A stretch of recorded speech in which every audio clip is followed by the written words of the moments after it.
Flex your business with an American Express Business Gold Card. You'll earn 4 times membership rewards points on your top 2 eligible spending categories, like transit and electronics, each month, on up to $150K in combined purchases per year. Plus, you can now earn 3 times membership rewards points on flights and prepaid hotels booked on AmexTravel.com. Terms and points cap apply. Learn more at americanexpress.com/business-gold. Amex Business Gold, built for business by American Express. Are negative Google reviews hurting your business? Don't let unfair feedback cost you customers. At Webamax, we specialize in removing false, misleading, and damaging reviews so your online reputation stays strong. Our expert team works quickly and legally to clean up your digital presence, helping you rebuild trust. Visit us on the web at www.gowebamax.com. That's GOWEBIMAX.com, or text us for a free quote at 856-840-8343. Don't let bad reviews define you. Get immediate help from Webamax. Some people just know they could save hundreds on car insurance by checking Allstate first. Like, to check the Jumbotron first, before attempting to eat a stack of Supreme nachos in one bite. Now you're just a meme that everyone shares on game day. Checking first is smart, so check Allstate first for a quote that could save you hundreds. You're in good hands with Allstate. Savings vary, subject to terms, conditions, and availability. Allstate Fire and Casualty Insurance Company and Affiliates, Northbrook, Illinois. This episode is brought to you by LifeLock. During tax season, your personal info travels to a lot of places. Between payroll, your tax consultant, and the IRS. If your W-2 gets exposed, that's just the ticket for identity thieves. That's why LifeLock monitors millions of data points every second. If your identity is stolen, they'll fix it guaranteed or your money back. Don't let identity thieves take you for a ride. Save up to 40% your first year. Visit LifeLock.com/podcast. Terms apply. This episode is brought to you by Indeed. When your computer breaks, you don't wait for it to magically start working again. You fix the problem. So why wait to hire the people your company desperately needs? Use Indeed's sponsored jobs to hire top talent fast. And even better, you only pay for results. There's no need to wait. Speed up your hiring with a $75 sponsored job credit at Indeed.com/podcast. Terms and conditions apply.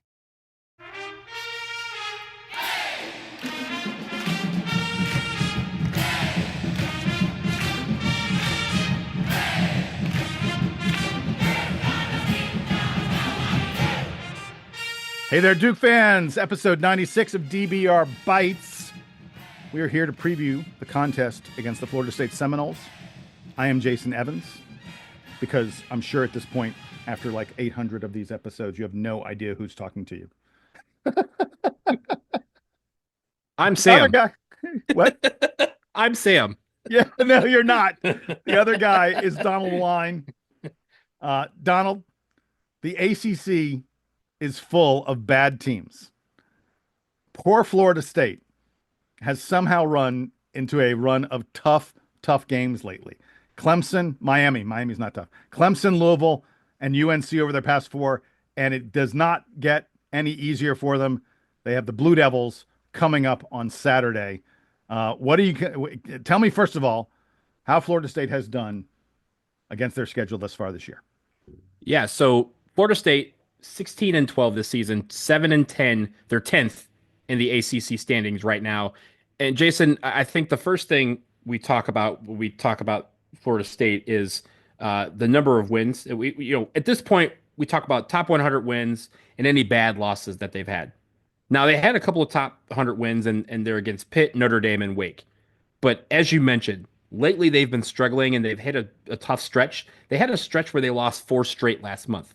And 3 of them you would consider a bad loss. 3 of those games were Cal, Virginia Tech, and Boston College. And even just recently, they just had a Saturday-Monday double, of which for us, this is the start of our last Saturday-Monday double of the season. They just lost both of those games, away to Louisville and then at home to UNC. There's a couple things that I think are interesting before we get to the offensive defense. When I watch Florida State, every one of their games are kind of high scoring. I think they've only had 5 games where they've scored less than 70 points, and they're 1-4 in those games. Of course, naturally, we have been holding teams sometimes under 60 points and sometimes closer to 50 points, and we're very successful at doing that. I also think as we lead into this team, the one thing that is the kind of the big elephant in the room when it comes to Florida State is this could be the last time that we, as Duke fans, face up against Leonard Hamilton, who is retiring at the end of the season. We have talked about Leonard Hamilton on the show. He is one of our favorite coaches that is not a Duke coach or a Duke adjacent coach. And Leonard Hamilton is coming to Cameron probably for the final time. At least he's coming to Cameron for the final time. It could be the final time that we see him play or see him coach against us in the ACC. And I think that is weird in the sense because he is a huge part of the ACC. We haven't really like thought about it in that way, but he's been at Florida State for 23 years, 24 years, and he was at Miami for 10 before that. So like the fact that we've seen or at least in the ACC, we've seen him for 23 years, and then just in the grand scheme of basketball, we've seen him be coaching since the 80s. And it's interesting. It's just weird that again, it's another one of these all-time relics of the game is starting to think about retirement and will retire at the end of the season. So the state of Florida in need of basketball coaches at this point, both Miami and Florida State. Yeah. But it's interesting. I think that is also kind of tied into some of the legal issues that have faced this team surrounding Leonard Hamilton. All of that has kind of played into why this has been an up and down year for him. As you mentioned, they've lost 7 out of their past 10. Feels like they're kind of playing out the string, even though like they're 16-12. They're going to make the NIT. They're 7-10 in the ACC. They're going to make the ACC tournament. Just as a reminder, folks, there will be 3 teams that do not make the ACC tournament this year. As bad a season as it's been for Florida State, and it has been a bad season. It's not like it's been a total disaster. It's not Miami level. Correct. That's for sure. But it does feel a little bit like they're maybe playing out the string a tiny bit here. I want to get to some of their advanced metrics very quickly. This is a team that is Ken Pomeroy's number 87 program. They are 120th on offense and 68th on defense. So this is a decent defensive team.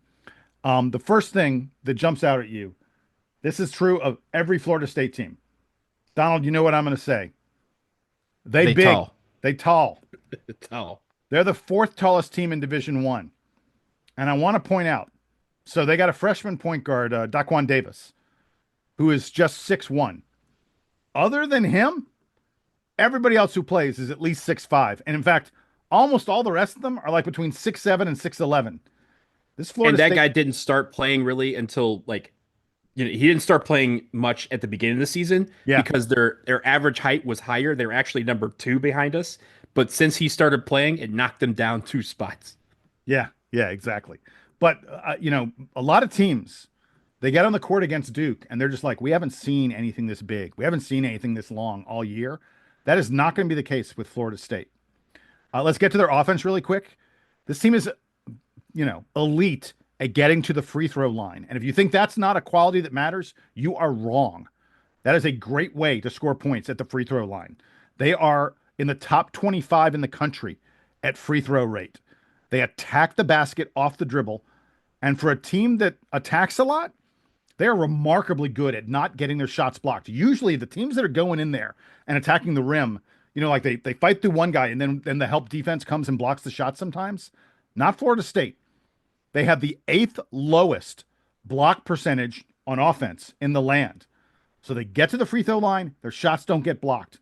That is a sign of a really good functioning offense in the half court. They tend to play kind of fast. They're top 30 in the land in offensive tempo. They're good, not great, but they're pretty good at hitting their 2-point shots. But the big failing for them, the reason they're not better on offense, is that they just aren't a good outside shooting team. They hit less than 32% from 3. I mean, that's not abysmal, but it's not very good. And they only shoot about 1/3 of their shots from 3-point range. The best teams in the country tend to be shooting closer to 40% of their shots from 3. And, like for Florida State, their 3-point field goal rate, the number of 3-point field goals they attempt is like bottom 50 in the land. Let's move to the other side on defense. It will not come as a surprise that I tell you that a super big team is a good shot blocking team. Florida State blocks almost 15% of the shots taken against the 2-point shots taken against them. Whenever you're By the way, just so folks know, whenever you're computing block percentage, you don't count 3-pointers because the presumption is it's really, really hard to block a 3-pointer. You only calculate it off of 2-pointers. So Florida State blocks. It's like an and one. You only count it if you block it, right? Exactly. Because Zion Williamson could block it. We've seen that. So with Florida State, blocking 15% of shots against them is really good. That's top 15 in the country. Now, one of the things about this Florida State team on defense is they do foul a lot. They will put teams at the free throw line. They are like barely in the top 300 at opponent free throw rate.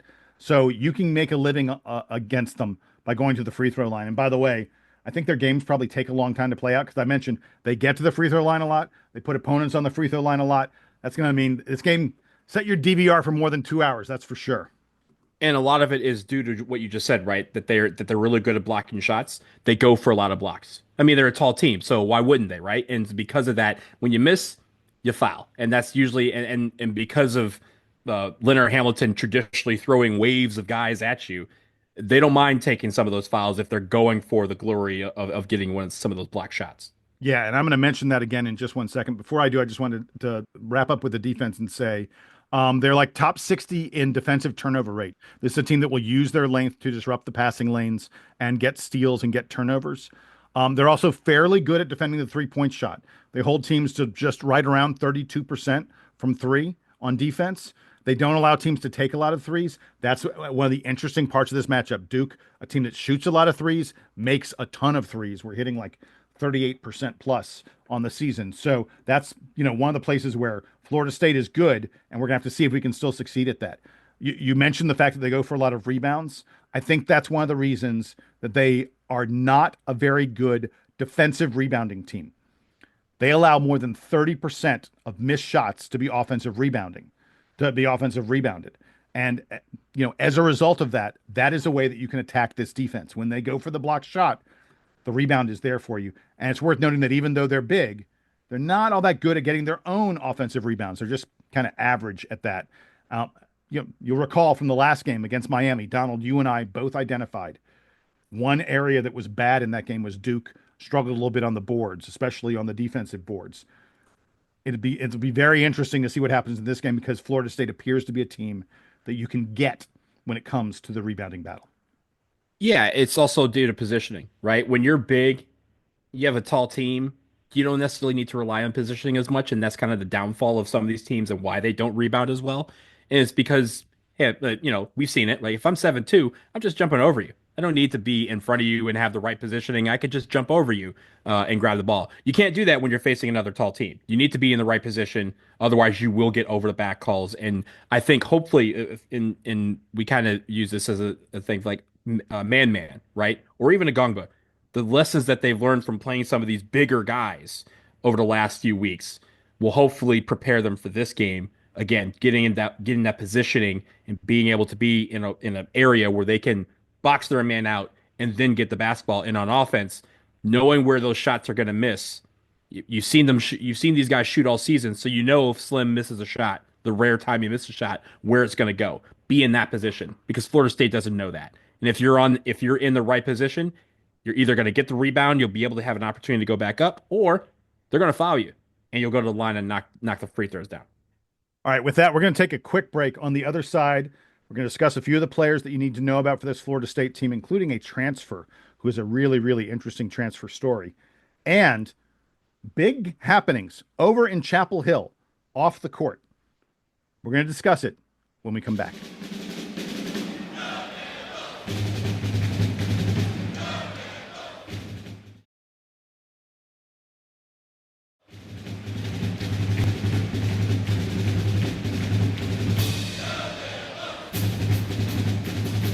Donald, we're back from the break as we continue this edition of DBR Bites and our preview of the Florida State Seminoles. And I'm going to start with a conversation about just a couple of the players on this Florida State team that you need to know about. The first guy is Jameer Watkins, who is absolutely an all ACC contender, averaging almost 18.5 points per game, 18.5 points per game, 5.3 rebounds per game. Now, I don't think he's going to make first team all ACC, but he may be close.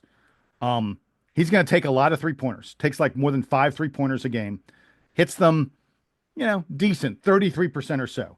But the real thing you need to know about Jameer Watkins is my man is attacking the rim. He is getting in the paint. He is using pump fakes and all that other kind of stuff to draw fouls. Here's the number. Jameer Watkins averages drawing 7.2 fouls per 40 minutes. Now, he doesn't play all 40, but he comes close. But he averages 7.2 fouls per 40 minutes. Now, as Duke fans, we think that Cooper Flagg draws a lot of fouls. Jameer Watkins draws like almost 1.5 more fouls per 40 than Cooper Flagg does. This dude goes to the line almost 8 times per game. He is one of the best players in the country at drawing fouls. Duke's defense is going to have to be extra careful, and it is worth noting, maybe we've heard otherwise, but at the moment you and I are recording this, no Tyrese Proctor. And Proctor's one of the guys who probably would have matched up with Mr. Watkins. And Duke's depth in the backcourt is not going to be what it was. If Jameer Watkins is attacking this Duke team and we are fouling him and putting him on the free throw line, that could start to be an issue in this game. If you try and put together scenarios, how does Duke get in trouble in this contest? Because Duke's been blowing the doors off of everyone lately. How do they get in trouble? I think one of the ways is Jameer Watkins gets the Duke backcourt in foul trouble. Watkins is a very good player. He can be streaky at times. There's a lot of times where not necessarily playing hero ball, but he feels like if the team's in a deficit, he has to be the one to kind of carry him out of it. And because of that, he can be a little streaky. But when he's on, he can light it up, and he can light it up in a big way very, very quickly. All right, another guy I want to talk about. They have a transfer in the middle, Malik Ewan. He is their major force on the inside. 6'11", 230, averages 14 points per game, almost 8 rebounds per game. He's had a few games where he's been over 20 points, against some good ACC teams. Interesting to note that he turned his ankle in the second half against UNC, their previous game, and he didn't come back in the game.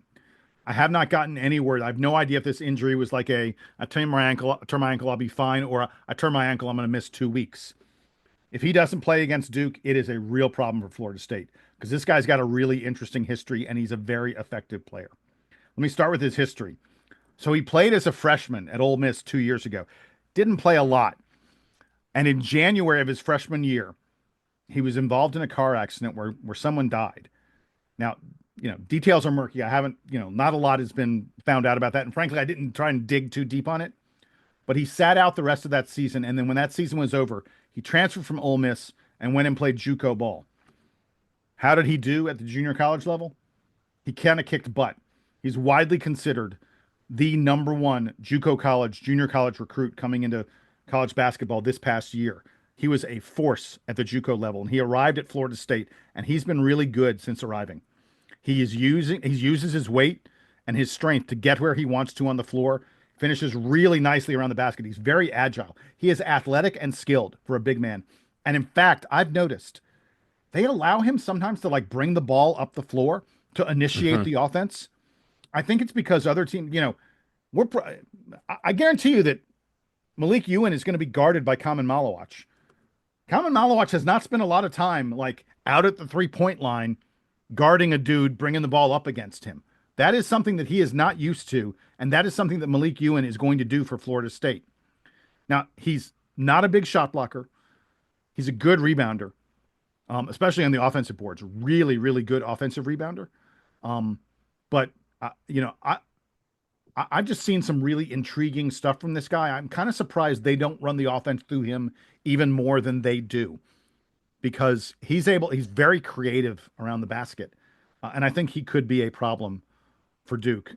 This is a game where I wish we had Malik. I mean, look, of course I wish we had Malik Brown, but I really wish we had Malik Brown because, again, as I try and construct scenarios where Duke gets in trouble in this game, one of them is Malik Ewan is really able to do a number on some of the Duke bigs. Last thing I want folks to look for on him, he loves to hang on the rim when he dunks.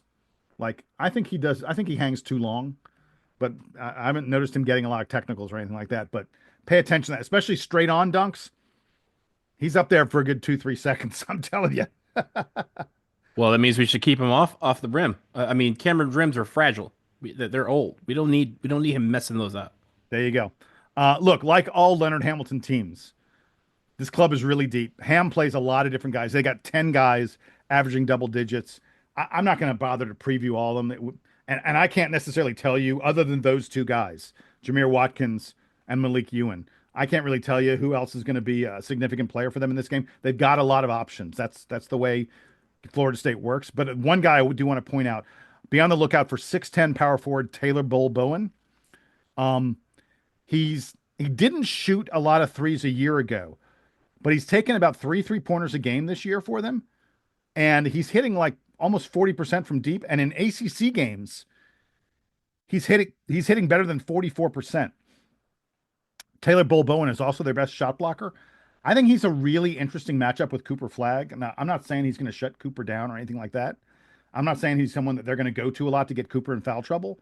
But I just think that this is sort of an interesting little test case for Cooper Flagg, and Taylor Bowen could be someone to watch in this game. Yeah, I think, like you said, they play a lot of guys. They go deep.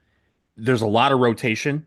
It's not like there's guys that play 10, 12, 15 minutes at a time. You'll see a lot of guys. You'll see sometimes whole units come in because that's how Leonard Hamilton operates. And so you see, again, a lot of tall guys, a lot of guys who can guard 1 through 5.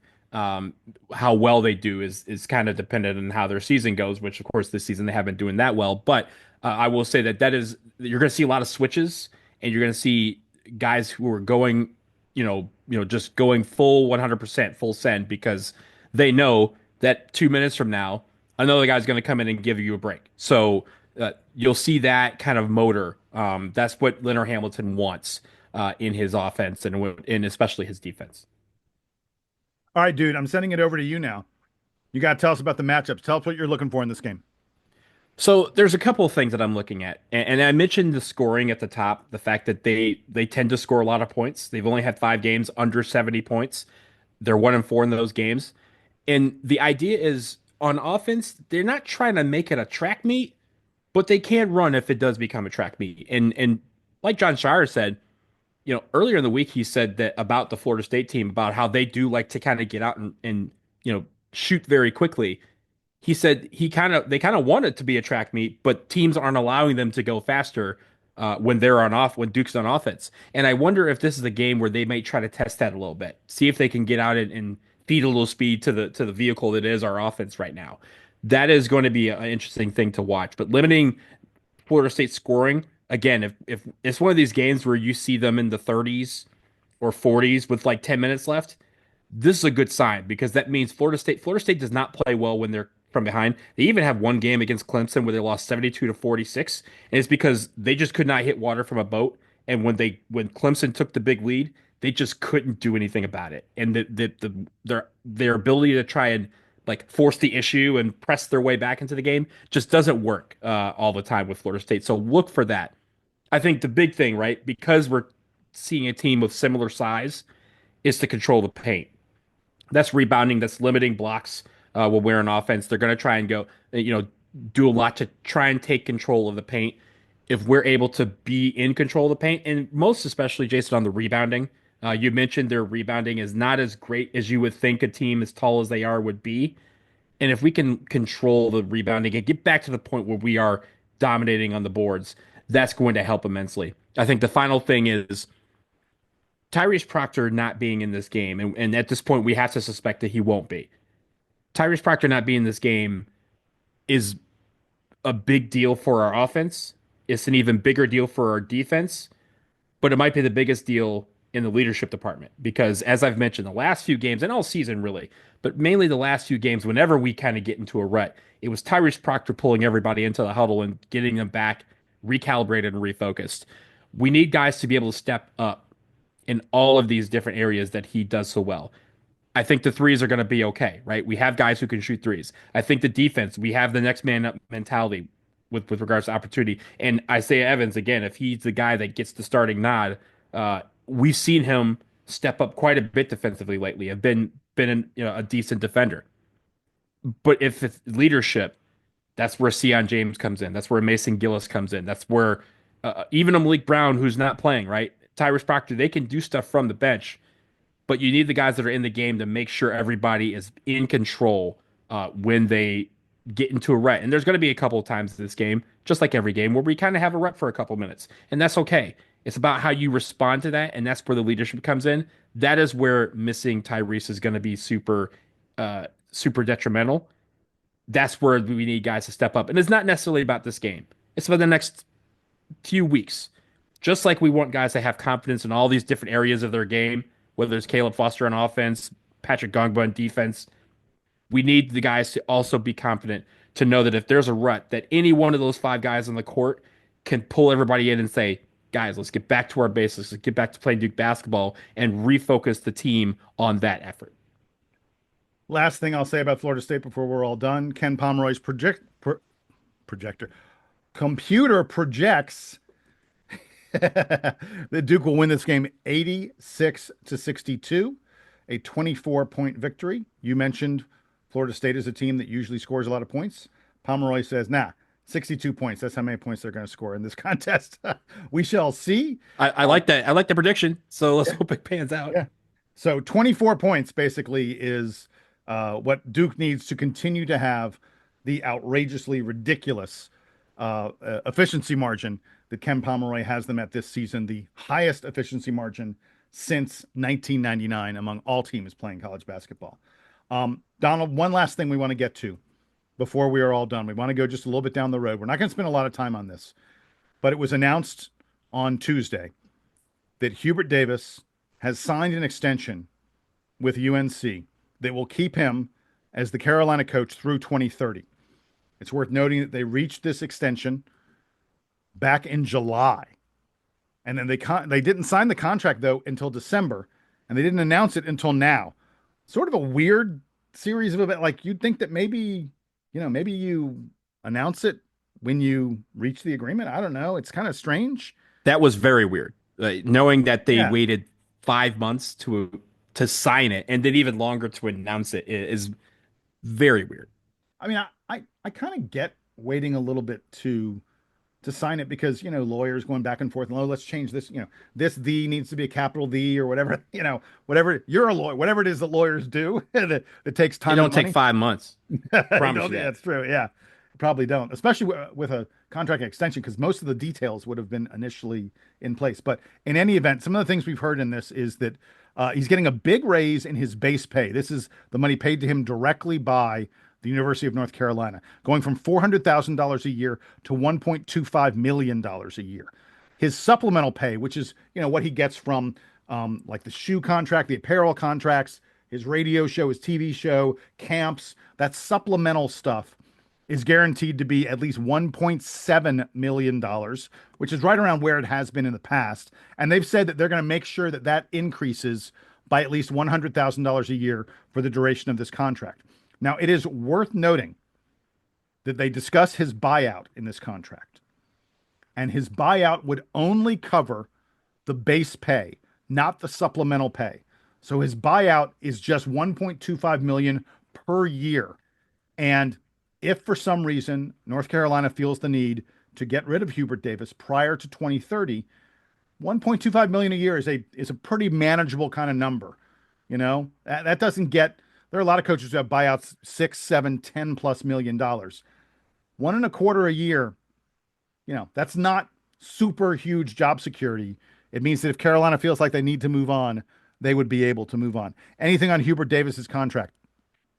It's all weird. And the fact that they announced it now, that they kind of, me and my friend were talking like, oh, now they have like a little win streak after, having a month where they were in a huge funk. Exactly. Right, just after he signs this deal, they go in a month and a half where he has a huge funk. Then they kind of start winning some games. All of a sudden, here comes the announcement, and like you said, the buyout being so low, I'm almost wondering why Hubert Davis signed it. The job security is not necessarily as good as it should be, right? For a contract that's extending him to 2030, right? That's another 5 years. So I don't understand why it's. Why this was signed, why it took so long from agreement to signature, from signature to announcement. A lot of it's weird, but I think it also ties into the next thing you're going to talk about. Yeah, exactly. So it's also been announced that North Carolina has hired a basketball general manager. You may recall that one of the very first things that Duke did when they hired John Shire a few years ago was they announced that Rachel Baker would be coming on board from Nike as Duke's basketball GM, with the primary responsibility of handling all the NIL kind of related stuff connected to the Duke basketball program. And by all accounts, Rachel Baker has been A, groundbreaking in that job, and B, damn good at it. If you look at the quality of players that Duke has brought in, the way the roster is constructed, and the NIL opportunities that these guys are getting, Rachel Baker's kicking butt as Duke's general manager. And just a few weeks ago, Hubert Davis was on a podcast or something like that, and he said, "You know what? We need a general manager." People were like, "Yeah, no, duh, you do." Everyone was like, "You can't have Rachel Baker, but that's what you need." Well, so Carolina's hired a gentleman named Jim Tanner. If you're someone who follows the agent world, you will know Jim Tanner. He is a longtime NBA agent. He repped Grant Hill among a number of other very prominent clients. He is, and here's his title, he is executive director and general manager of Carolina basketball.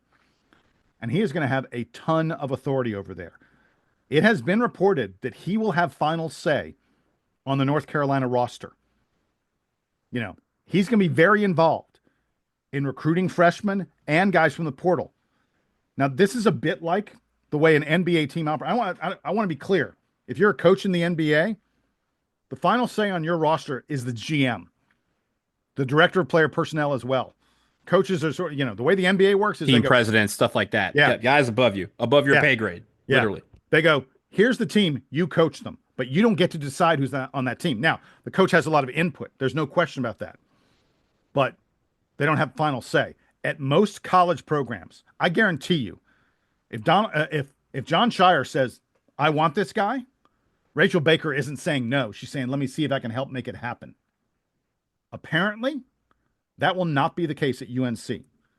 Apparently, Jim Tanner will have final say on the roster. Now, I think he's like the same class as Hubert Davis.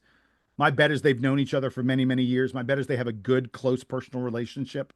I'm not saying this is someone who's coming in to steal power away from Hubert Davis. I'm not saying this is a bad move. I'm not saying anything like that.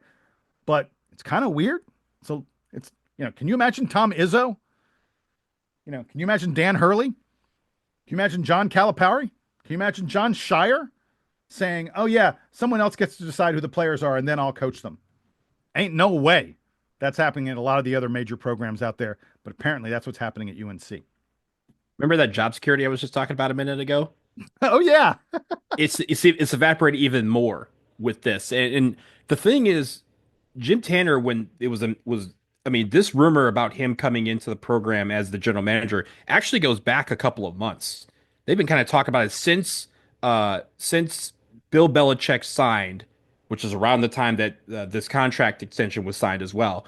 When all that happened, Jim Tanner was being talked about at that time as coming in as GM, but it was supposed to be him coming in. And remember, he has a background in being an agent, right? So his idea was they were going to bring him in similar to what Rachel Baker is doing, focusing on the NIL and the opportunities and using his connects in that world to bring the Nikes and the New Balances and the JD Sports and everybody else to these players and say, "Hey, here's what we can do." It may not be the passive NIL money, but hey, you're going to be sponsored by whoever you want because we can get whoever we want because we're UNC. Now it has become an NBA style setup where you have the GM and he's talking about roster construction. I think that is in response to how the season has gone. It's the only reason you would do this, right? The season has gone in the off season with the NIL and all the misses that UNC had, especially in the front court. That's what's prompting this move.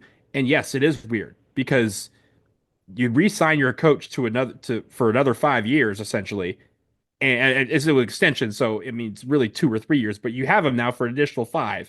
You lower his buyout, so you don't have to pay him as much when you fire him. And oh yeah, you bring somebody in to take away half of the stuff that he's supposed to be doing. That all seems like a setup to me. And when we talked back in the fall, Belichick was signed. Remember, we had that conversation. It was me, you, and Sam, and we talked about how the UNC boosters were basically saying, "Let's throw all our eggs into the football basket. Let's get football prominent enough that the Big Ten or SEC would take us, and we'll sacrifice basketball for a minute and let Hubert Davis do his thing and just kind of flap in the breeze." I said then that it doesn't feel like he's going to be there that long.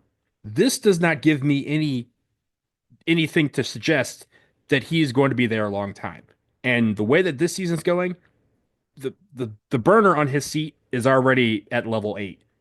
If they don't make the tournament, if they have another offseason where they don't get a lot of NIL, or I'm sorry, a lot of transfers or a lot of guys in, then it feels like this is a setup for Hubert Davis to kind of take the fall for this, and then they can go and bring in whoever they want under this new system that they just put up. So one of the things I want to mention about Jim Tanner, the new GM, is that he's got a very, very successful agent management PR firm that he is a key principal at. And I'm not sure that he's necessarily giving that up to be involved with the Carolina program. It's not clear to me. And as lucrative and as successful as that, it's called Tandem Sports Entertainment. As lucrative and successful as Tandem Sports is, I mean, I don't know what Carolina's paying him to be GM, but for him to give up Tandem Sports, it would have to be a big old number. And then the other thing is, like, he lives in Virginia suburbs, just outside of Washington, D.C., your neck of the woods. He's got a wife and 2 kids. Is his whole family moving to Chapel Hill? Is he moving to Chapel Hill? That's not entirely clear to me either. Is the job of GM and executive director, is that a job that can be done remotely? There are a lot of questions that I have about this situation for Carolina athletics and for Hubert Davis. Jim Tanner's very involved at UNC. He's like, he's like the head of the board of directors or something of the Moorhead Scholarship Fund, because he was a Moorhead scholar, which is a very big deal and a wonderful program that Carolina has. But he's very involved at UNC. I'm sure he goes there all the time. But is he going to be there full time? And does it make sense for your GM to be doing it remotely? I don't know. Like I say, there are a lot of questions here. I think the idea would be that he's going to move down to Chapel Hill. I don't think he takes this job if he doesn't feel like he could see himself living in Chapel Hill, him and his family. I do think that the one thing they're going to have to get around is the roster construction thing, because what do GMs get to do? They get to hire a scouting team and do all this stuff, and they get to go scout players, and then they get to go get players, right? When it's not the coach negotiating free agent deals in the NBA, it's the GM. It's not the coach that's necessarily trading players, as we saw with Luka Doncic. Sometimes the coach didn't even know about it. It's the GM. The GM, Rachel Baker, cannot go on recruiting trips in the NCAA. She cannot be in meetings with trying to recruit players other than the NIL portion of the program. She is not the one making the calls. She's not the one sending the text. She's not the one attending the basketball games to say, hey, these are the guys that we want. If that's what they think Jim Tanner is about to do, they have an NCAA thing they got to kind of navigate around. It's still going to have to be Hubert Davis and the coaching staff doing that, and it's going to be under the direction of Jim Tanner, who might just be like, yeah, go get this guy, go get that guy, scout him and tell me how he is. It seems, again, like adding more work where work shouldn't exist and creating a convoluted system that was, and yes, I guess this whole thing is convoluted, but it's even more convoluted now that you have a guy calling the shots who can't do any of the work. It's like Tom Brady can't be in any of the meetings before he calls a football game for the NFL. It's weird in that regard, and I don't know how they navigate around that. Yeah, it's a strange situation. We just wanted to chat about it a little bit here for all of you. All right, that's going to do it on the latest edition of DBR Bites. We will be back at you after the game this weekend against Florida State, the Seminoles. The season is rapidly coming to a close. At least the regular season is rapidly coming to a close. Folks, he is Donald. I am Jason. We are hoping for more good news about Tyrese Proctor as soon as we get it. Until then, here's the Duke Band playing us out and taking us home.